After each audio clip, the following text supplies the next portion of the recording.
মাছে ভাতে বাঙালি, তাই আমরা মাছ খেতে খুবই ভালোবাসি। ছোটবেলা থেকে দেখে এসেছি মা ঠাকুমারা কলা পাতায় মুড়ে পাতুরি বানাতো।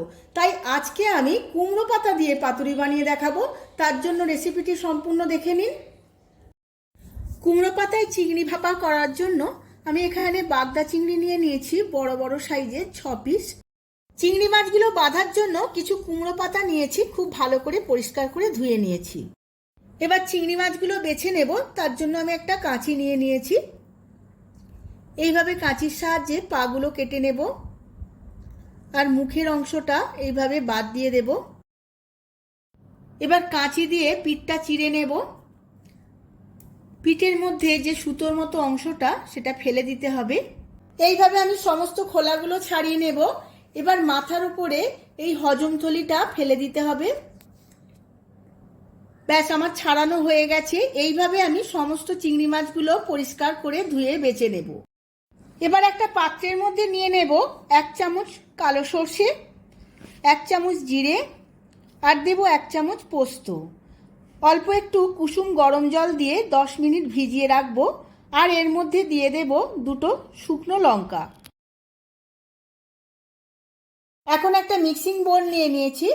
এই বোলের মধ্যে দিয়ে দেব কিছু ছাড়ানো নারকেল, আর দেব 6-7টা কাঁচা লঙ্কা, 1.5 থেকে 2 ইঞ্চি আদা, আর দেব 10 মিনিট আগে যে মশলাটা ভিজিয়ে নিয়েছিলাম সেই মশলাটা, আর দিয়ে দেব অল্প একটু নুন। এই সমস্ত কিছু একটা মিহি পেস্ট বানিয়ে নেব।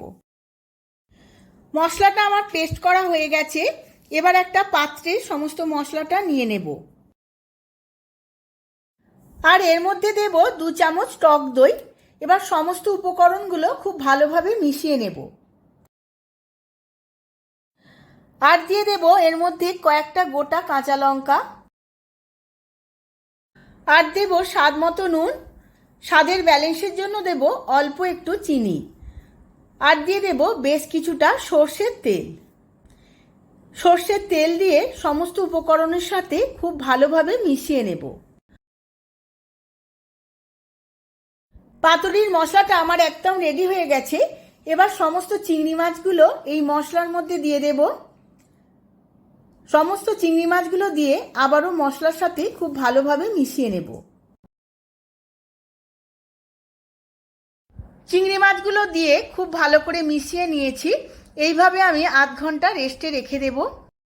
কুমড়ো পাতাগুলো আমি 10 মিনিট নুন জলে ভিজিয়ে নিয়েছিলাম, যাতে কুমড়ো পাতার মধ্যে নুনটা ঢুকে যায়। এবার আমি 2টো পাতা নিয়ে এইভাবে সাজিয়ে নিয়েছি। সোজা করে সাজাতে হবে। এবার ম্যারিনেট করা চিংড়ি মাছগুলো একটা করে এই কুমড়ো পাতার মধ্যে দিয়ে দেব। অল্প একটু গ্রেভিও দিয়ে দেব। এইভাবে মুড়িয়ে নিতে হবে, যাতে কোনোভাবে কোনো মশলা বা তেল বাইরে বেরিয়ে না আসে। এবার সুতো দিয়ে খুব ভালোভাবে বেঁধে নেব।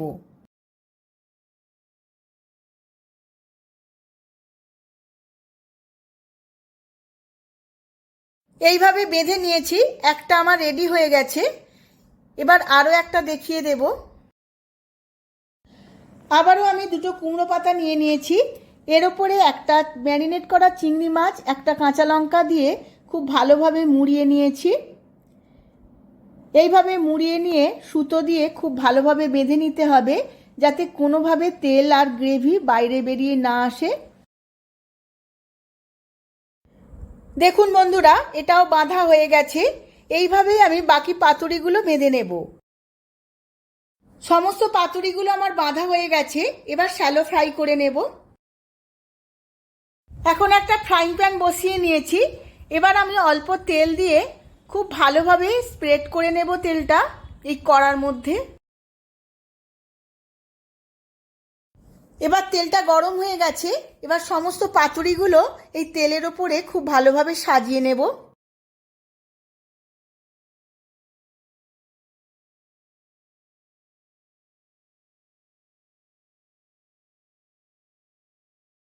পাতুরিগুলো সাজিয়ে নিয়েছি কড়ার মধ্যে। এবার চাপা দিয়ে লো ফ্লেমে 5 মিনিট ভাজতে দেব। 5-6 মিনিট আমি চাপা দিয়ে ভাজতে দিয়েছিলাম। দেখুন বন্ধুরা, কত জল বেরিয়েছে। এই জলটা আমার সম্পূর্ণ শুকনো করতে হবে। এবার সমস্ত পাতুরিগুলো খুব সাবধানে উল্টে নেব, কারণ কুমড়ো পাতা খুব নরম পাতা, খুব সহজেই ছিঁড়ে যায় বা ভেঙে যায়। সমস্ত পাতুরিগুলো আমি উল্টে নিয়েছি। আবারও আমি 10 থেকে 15 মিনিট হালকা করে ভেজে নেব। সমস্ত পাতুরিগুলো আমার রেডি হয়ে গেছে। দেখুন বন্ধুরা, জলটাও শুকিয়ে গেছে। এবার খুব সাবধানে একটা একটা করে আমি নামিয়ে নেব। সমস্ত পাতুরিগুলো আমি সাজিয়ে নিয়েছি।